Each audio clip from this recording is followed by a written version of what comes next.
Donnez-moi un enfant jusqu'à ses 7 ans et je vous montrerai quel homme il sera. Votre vie est le résultat de vos comportements subconscients.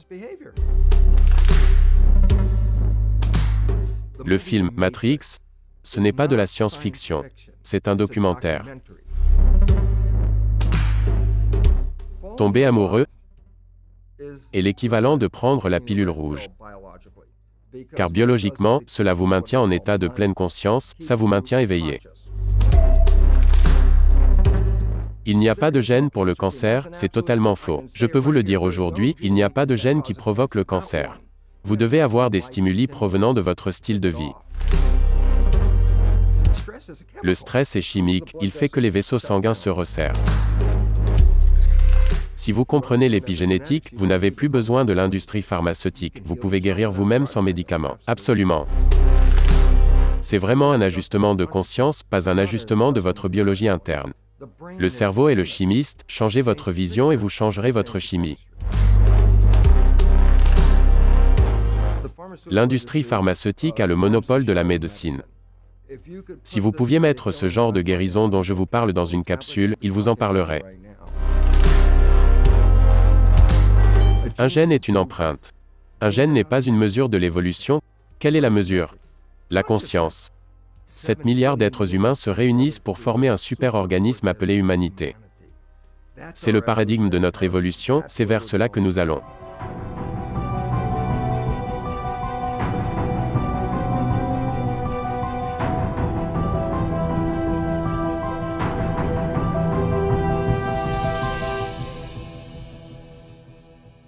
Bonjour, je suis Brian Rose et mon invité d'aujourd'hui est le Dr Bruce Lipton, le biologiste des cellules souches et un auteur de best-seller qui promeut l'idée que les gènes et l'ADN peuvent être manipulés par la croyance d'une personne. Vos recherches novatrices sur le clonage de cellules souches accélèrent le nouveau domaine révolutionnaire de l'épigénétique. Vos livres, Biologie des croyances, Évolution spontanée et l'effet lune de miel, expliquent le processus par lequel notre conscience et nos perceptions contrôlent notre santé, nos gènes et l'essence de nos vies. Bruce, bienvenue. Je suis très heureux d'être ici, car nous avons de bons sujets à aborder. C'est excitant. J'ai hâte. Et vous savez, j'ai été assez confus avant de faire cette interview. Car je viens de deux mondes différents. Laissez-moi vous expliquer, vous comprendrez mieux, et pourrez m'expliquer comment vous voyez les choses. Donc, comme je le disais plus tôt, je suis allé à l'école, sur la côte Est, au MIT. J'ai appris les choses en tant qu'ingénieur, j'étais un enfant de science, et on m'a appris que les choses étaient faites de telle ou telle façon, et que c'est comme ça que le monde fonctionnait.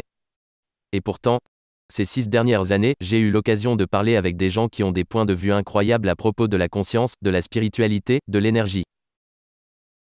Puis, je vous entends parler de l'ADN, qui me fut enseigné comme une chose à part. Et maintenant, la conscience, les perceptions, les croyances, et comment cela affecte ma biologie. Deux parties de mon cerveau entrent en conflit. Je suis sûr que cela vous arrive souvent. Dans un sens, c'est comme si la science, qui fut ma religion, est fausse. Mais une partie de mon cœur sait que ce n'est pas vrai. Alors, qu'en pensez-vous? Eh bien, c'est très intéressant, car j'ai déjà eu affaire au problème de devoir enseigner à des étudiants en médecine. Entrer dans la salle de classe et leur enseigner le cursus conventionnel. Le vieux discours qui est que les gènes contrôlent nos vies. Donc, j'entre et je leur enseigne cela. Mais quand je retourne à mon labo et observe mes études sur les cellules souches, les conclusions de mes recherches révèlent que l'environnement dans lequel les cellules vivent détermine l'activité génétique. C'est donc à l'opposé de ce que j'enseignais à l'école de médecine, et la différence est flagrante. L'histoire conventionnelle raconte que tout le monde a un programme génétique qui s'active et se désactive de façon déterministe et que cela contrôle leur vie. Donc, si vous y croyez, et j'y ai cru quand j'enseignais cela, cela signifie que nous sommes des victimes. Victimes de notre hérédité. Vous n'aimez pas quelque chose chez vous, vous ne pouvez rien y faire. Et les gènes s'activent et se désactivent tout seuls. Soudainement, votre vie n'est plus sous votre contrôle, ce sont les gènes qui décident. Et beaucoup de gens se sentent comme cela, ils regardent l'histoire de leur famille et se disent, mon Dieu, je peux moi aussi avoir les gènes du cancer, ou quoi que ce soit d'autre. Exact. Et certaines choses comme les tests ADN renforcent cette idée. Vous pouvez commander un kit ADN et vous verrez toutes vos failles génétiques. Car j'ai fait le test ADN, et les gens me disent, es-tu supposé d'avoir toutes ces choses? Et je leur dis que je n'ai même pas regardé, car ça n'y changerait rien. Bien sûr que si, car comme la conscience est impliquée, je peux nourrir votre esprit avec l'idée que vous êtes susceptible à quelque chose. Je peux vous influencer avec l'idée que cette pilule que ce laboratoire pharmaceutique vient de sortir est la meilleure chose au monde pour régler votre problème. Je vous donne cette pilule et vous allez mieux, puis, plus tard vous apprenez que c'était une pilule de sucre, c'est ce qu'on appelle l'effet placebo. Cela signifie que vous n'avez pas guéri grâce à la pilule, mais grâce à la croyance que vous aviez dans cette pilule. Voici donc tout l'effet du placebo. Et au moins un tiers de toutes les interventions médicales réussies sont le produit de l'effet placebo. Tout le monde dit qu'il connaît l'effet placebo. Bien sûr, mais c'est surtout le résultat d'une pensée positive. Et qu'en est-il de la pensée négative? Personne n'en parle, mais la réalité, c'est qu'elle est tout aussi puissante pour influencer votre biologie interne que la pensée positive. Mais elle agit dans le sens inverse. Une pensée négative est appelée l'effet nocebo. Cela peut provoquer n'importe quelle maladie, et vous pouvez en mourir. Si vous croyez que vous allez mourir, vous pouvez mourir de cette croyance. Nous devons donc faire attention, car les psychologues nous disent que 70% ou plus de nos pensées sont négatives et redondantes. Nous rejouons en boucle les mêmes pensées négatives. Si les pensées n'avaient rien à voir avec cela, ça irait mieux. Mais les pensées, qu'elles soient positives ou négatives, façonnent notre biologie. Alors d'un coup, vous vous dites, il est temps de se réveiller, car nos pensées négatives créent une expérience de vie négative. Oui, je pense que c'est vrai et j'aimerais qu'on en parle. Mais de retour à la génétique, quand vous en parlez aux gens, je suppose que comme vous l'avez dit, on nous a raconté très tôt lorsque cette chose prodigieuse est sortie, que c'était une double hélice, et que ça déterminerait toute notre destinée. C'est arrivé dans les années 60-70. Et aujourd'hui on croit encore que c'est une chose fataliste, mais vous êtes ici pour nous dire que non, ce n'est pas déterminé. Il y a d'autres choses à prendre en compte dans ce qui fait que votre ADN contrôle votre futur, n'est-ce pas? À 100%. Mais je ne dis pas cela seulement aujourd'hui, je le disais déjà quand j'ai commencé à travailler sur le sujet en 1970. Et mes recherches étaient toujours les mêmes, je prenais des cellules souches ou des cellules embryonnaires, elles n'avaient aucun potentiel tant qu'on ne les incluait pas dans un environnement. Puis, dépendamment du moyen et de la chimie de culture, je pouvais faire en sorte que la cellule devienne une cellule musculaire. Changer le moyen de culture fait que cette même cellule deviendra une cellule osseuse. Modifiez-le encore, et vous obtiendrez une cellule graisseuse à partir de la même cellule. Donc génétiquement, la cellule était toujours la même, c'est juste l'environnement qui changeait. Et j'ai commencé à parler de ça, bien avant que la nouvelle science nommée épigénétique soit arrivée dans les années 90. J'avais donc 20 ans d'avance, et bien sûr, mes collègues me prenaient pour un fou.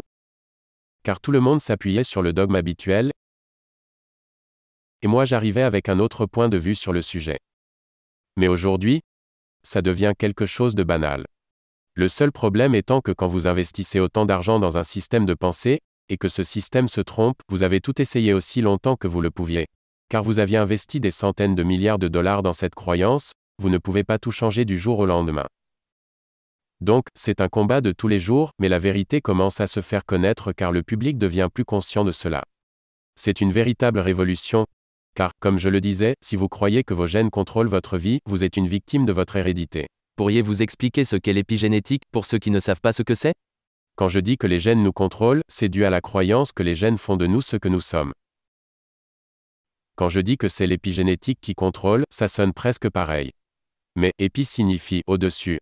Alors, quand je dis que l'épigénétique contrôle, ça signifie que ça prend le dessus sur les gènes. Et c'est ce que nous reconnaissons actuellement. L'environnement, plus particulièrement notre perception de l'environnement modifie notre activité génétique. Ça veut dire que finalement nous ne sommes pas des victimes, car si je peux changer mon environnement, je peux changer mes perceptions. Et si je peux faire cela, je peux contrôler mes gènes. Nous passons alors de victimes à des maîtres. De la génétique à l'épigénétique. Ok, je viens d'avoir un fils, il est né il y a 3 jours. Il est magnifique, bien sûr. Mais je me demandais, si j'avais eu le même enfant il y a 2 ans de cela. Serait-il né avec les mêmes gènes? Aurait-il été le même, fait à partir de mon code génétique? Car, je ne pourrais jamais changer cela, peu importe à quel point je pense positivement. Est-ce vrai? Pas vraiment. Vous pouvez changer. Suffisamment pour les lui transmettre différemment? Oui, vraiment différemment. Par exemple, quand les parents ont un seul enfant, ils l'élèvent comme leur premier enfant. Après ça, s'ils ont un deuxième enfant, ils ont déjà connu l'expérience d'élever un enfant. Alors, ils élèveront le deuxième enfant différemment de la façon dont ils ont élevé leur premier. Et ainsi de suite pour tous les suivants. Ça veut dire que je peux commencer avec la même génétique, les mêmes cellules souches, mais c'est l'environnement dans lequel les gènes se trouvent qui va déterminer l'expression génétique. Ok, donc ces deux garçons pourraient exprimer leur génétique différemment. Ils deviendront deux personnes différentes, mais ils auront les mêmes chromosomes et la même structure d'ADN. Exact. Ce que les gens doivent comprendre avec l'épigénétique, c'est que ça change la lecture du gène, ça ne change pas le gène lui-même. Si vous êtes né avec un gène X, vous aurez toujours ce gène X, mais comment ce gène s'exprimera-t-il? Ça dépendra de votre style de vie, votre personnalité, votre comportement, votre environnement. C'est pourquoi obtenir une lecture de vos gènes. En fait, l'un des grands chercheurs principaux sur le génome humain, quand il reçut la carte de ses propres gènes, a dit qu'il s'est mis à rire en voyant ça. Il dit qu'en voyant ça, il ne pouvait pas dire s'il avait des yeux bleus ou marrons. Il pouvait lire tous ses gènes, mais ne pouvait pas savoir quel résultat serait à venir. Car ce sont les gènes plus l'environnement, s'il ne s'agissait que des gènes, je pourrais vous dire exactement ce qui va vous arriver. Mais, la plupart d'entre eux peuvent changer. Selon où vous vivez, et comment vous vivez, par conséquent, il n'y a que 7 maladies qui sont causées par un gène. Telles que l'hémophilie, l'infirmité motrice cérébrale, la maladie de Tay-Sachs. Vous avez donc 7 grandes maladies reliées à un seul gène. Si vous avez ce gène, et que votre lecture génétique montre que vous l'avez, vous allez donc devoir vivre avec ces maladies. Les autres maladies sont dues à plusieurs gènes. Le cancer est dû à un minimum de 12 à 14 gènes, ce n'est donc pas un accident. Vous ne pouvez pas juste modifier un gène pour avoir le cancer. Vous devez modifier 12 ou 14 gènes. Donc, la probabilité que ce soit dû au hasard, non, nous avons créé un cancer. Alors, nous pouvons le faire disparaître aussi, des gens ont des rémissions spontanées. Et ils y arrivent non pas en changeant leur biologie, mais en changeant leur état d'esprit. D'accord, mais si je suis né caucasien, avec les yeux bleus, ça, je ne peux pas le changer avec l'épigénétique? Non. Pas si facilement. Séparons les gènes en deux catégories. Il y a les gènes qui font le corps physique. C'est comme un robot, c'est une machine, ok? Puis il y a des gènes qui vont répondre et se comporter différemment selon les problèmes rencontrés. Ce sont ceux-là qui sont modifiables. Nous les changeons au jour le jour, selon nos comportements et les conséquences de nos comportements. Ça ne change pas les gènes, mais ça change l'expression du gène. Donc, pour faire simple, un gène est une empreinte, c'est le plus grand problème au monde, car beaucoup de gens se font à l'idée qu'un gène, ce n'est qu'une illusion. Il y a ces choses qu'on appelle des gènes, qui s'activent et se désactivent. Mettons les choses au clair. Le corps est fait de 100 000 différentes protéines construisant des blocs. C'est comme un assemblage géant de petits Lego. 100 000 pièces différentes. Vous pouvez assembler ces pièces de telle façon et faire une cellule musculaire. Les assembler d'une autre façon pour en faire une cellule cérébrale. Vous pouvez les assembler de différentes façons, ces pièces s'appellent des protéines, ce sont des pièces complexes. On se demande alors d'où viennent ces protéines, et la réponse se trouve dans l'ADN. C'est une structure qui fabrique les protéines. C'est là que ça se complique, car c'est une structure codée, c'est exactement ce que c'est. En quoi c'est pertinent? Eh bien, si vous alliez voir un architecte, il est en train de travailler sur un plan. Vous regardez par-dessus son épaule, et vous dites, « Excuse-moi, est-ce que ton plan est activé ou désactivé ?» Il vous regarde alors comme si vous étiez fou, c'est un plan, il ne peut pas s'activer ou se désactiver. Précisément, un gène, c'est comme un plan. Il ne peut pas s'activer ou se désactiver tout seul. Il ne sait même pas ce qu'il fait. Donc, l'idée d'avoir donné tout ce pouvoir à un simple plan a été une erreur pendant toutes ces années. Nous ne sommes pas concernés par le plan. C'est celui qui lit le plan qui l'est. Je me dis alors, qu'est-ce qui dans ma biologie lit le plan? La réponse, c'est l'esprit. Parlez-moi de votre parcours lors de la découverte de l'épigénétique et votre livre, Biologie des croyances. Vous avez dit plus tôt que vous avez enseigné une chose à vos étudiants et qu'en même temps dans votre labo, vous découvrez d'autres choses. Comment avez-vous réussi à parler de cette découverte? Comment a-t-elle été reçue? Aujourd'hui, vous êtes allé tellement loin dans ce domaine, grâce à l'éveil de votre conscience. Cela ne fait que 30 ou 40 ans que j'ai découvert ça, j'ai donc eu beaucoup d'opportunités de travailler sur le sujet. Mais l'idée, c'est juste de transmettre mon expérience de laboratoire sur un corps humain pour voir si ça marche. Une cellule souche est une cellule embryonnaire. Nous avons des milliards de cellules souches dans notre corps. Là, tout de suite. Peu importe votre âge. La raison est simple. Chacun de nous, chaque jour, perd des centaines de milliards de cellules. Usure et mort normale d'une cellule. Pendant que nous parlions, nous avons perdu environ 1 milliard de globules rouges. Et ces cellules doivent être remplacées. La muqueuse du tube digestif, 7 mètres de muqueuse. Ces cellules sont remplacées tous les 3 jours. C'est presque 1 trillion de cellules. Nous en perdons chaque jour des centaines de milliards. Combien de jours pourriez-vous tenir sans remplacer ces cellules? Pas très loin. C'est pourquoi nous avons des cellules souches embryonnaires qui vont tout remplacer. Voici ce qu'est une cellule souche. Donc, j'isole une cellule souche in vitro et je la place en milieu de culture. C'est important, car nous allons parler de la connexion. Le milieu de culture est équivalent au sang. Si je fais croître des cellules humaines, je regarde de quoi est fait le sang humain et j'en reproduis une version en laboratoire. Si je fais croître des cellules de souris, je regarde la composition du sang de souris pour en faire un médium équivalent. Je fais donc le médium. Et comme c'est moi qui le fais, je peux en changer la composition. Je le synthétise. Voilà ce que j'ai fait.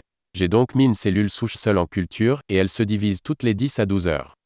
Elle commence par 1, puis 2, puis 4, 8, 16, ça double, pendant une semaine, 30 000 cellules en culture, mais elles sont toutes génétiquement identiques. Car elles proviennent de la même cellule souche, j'obtiens donc 30 000 cellules génétiquement identiques. Je les divise ensuite en 3 cultures, j'ai donc maintenant 3 cellules identiques isolées. Mais je change la composition du milieu de culture, un tout petit changement chimique. Et ce, pour chaque culture. J'ai donc des cellules génétiquement identiques, mais dans 3 milieux de culture différents. La première culture donnera alors du muscle, la deuxième donnera de l'os, et la troisième fera des cellules graisseuses. Vous vous demandez alors ce qui contrôle leur destin? Elles étaient toutes génétiquement identiques. Donc, ça n'a rien à voir avec les gènes, elles avaient toutes le même gène. La seule chose qui a changé, c'est l'environnement. C'est donc ainsi que ces gènes ont été exprimés. Oui, mais c'était une réflexion de leur environnement. La cellule s'ajuste donc à l'environnement, changez l'environnement et vous changerez l'ajustement. Vous avez donc eu cette prise de conscience lorsque vous avez observé cela. Qu'en disaient vos collègues à l'académie? Ils me prenaient pour un gars bizarre, vous savez, car ils étaient tous trop centrés sur les gènes. Les gènes, c'était avant le projet du génome humain, qui était de cartographier notre génétique. Genre, tout provenait des gènes. Et moi, j'étais ce gars dans le fond de la salle qui disait, ce n'est pas que les gènes. Alors, ils me regardaient comme un gars bizarre et ne voulaient rien entendre. Ça ne collait pas avec l'histoire conventionnelle. En fait, la première fois que j'ai donné une conférence devant mes collègues, j'avais quitté l'université, mais je suis revenu après car j'avais besoin d'une audience scientifique pour décrire ce sur quoi je travaillais. À la fin de mon discours, je leur dis, merci beaucoup. Dans cette salle, remplie de gens qui ne faisaient que me regarder, sans un mot. Je me suis senti mal, j'étais devant l'audience, j'avais dit merci, et ils me regardaient. Et un gars, au fond de la salle, m'applaudit 2 fois, je m'en rappelle parfaitement. Quand il a fait ça, tout le monde s'est tourné vers lui.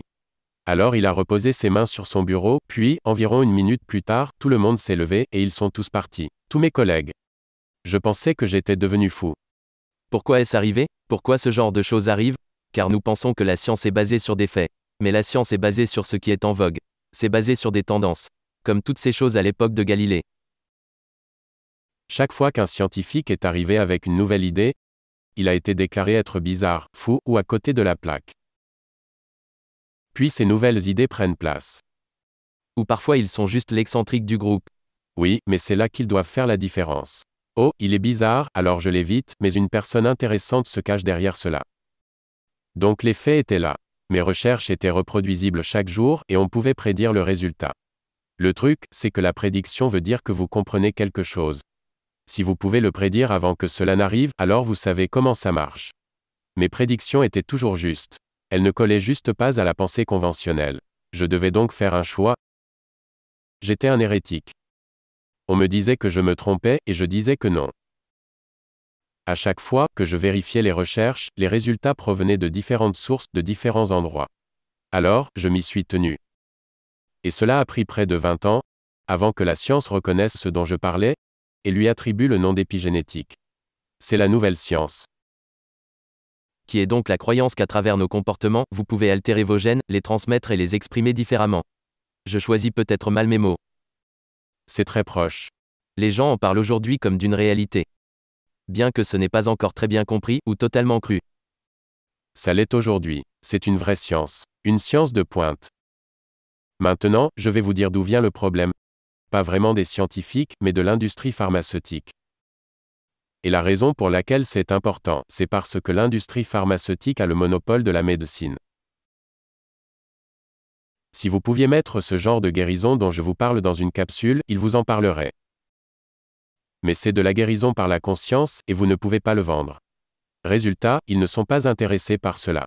Ils gâchent alors d'énormes sommes d'argent à trouver les bons scientifiques issus des écoles de médecine. Ce qu'il faut savoir, c'est qu'une fois que vous comprenez l'épigénétique, vous n'avez plus besoin de l'industrie pharmaceutique.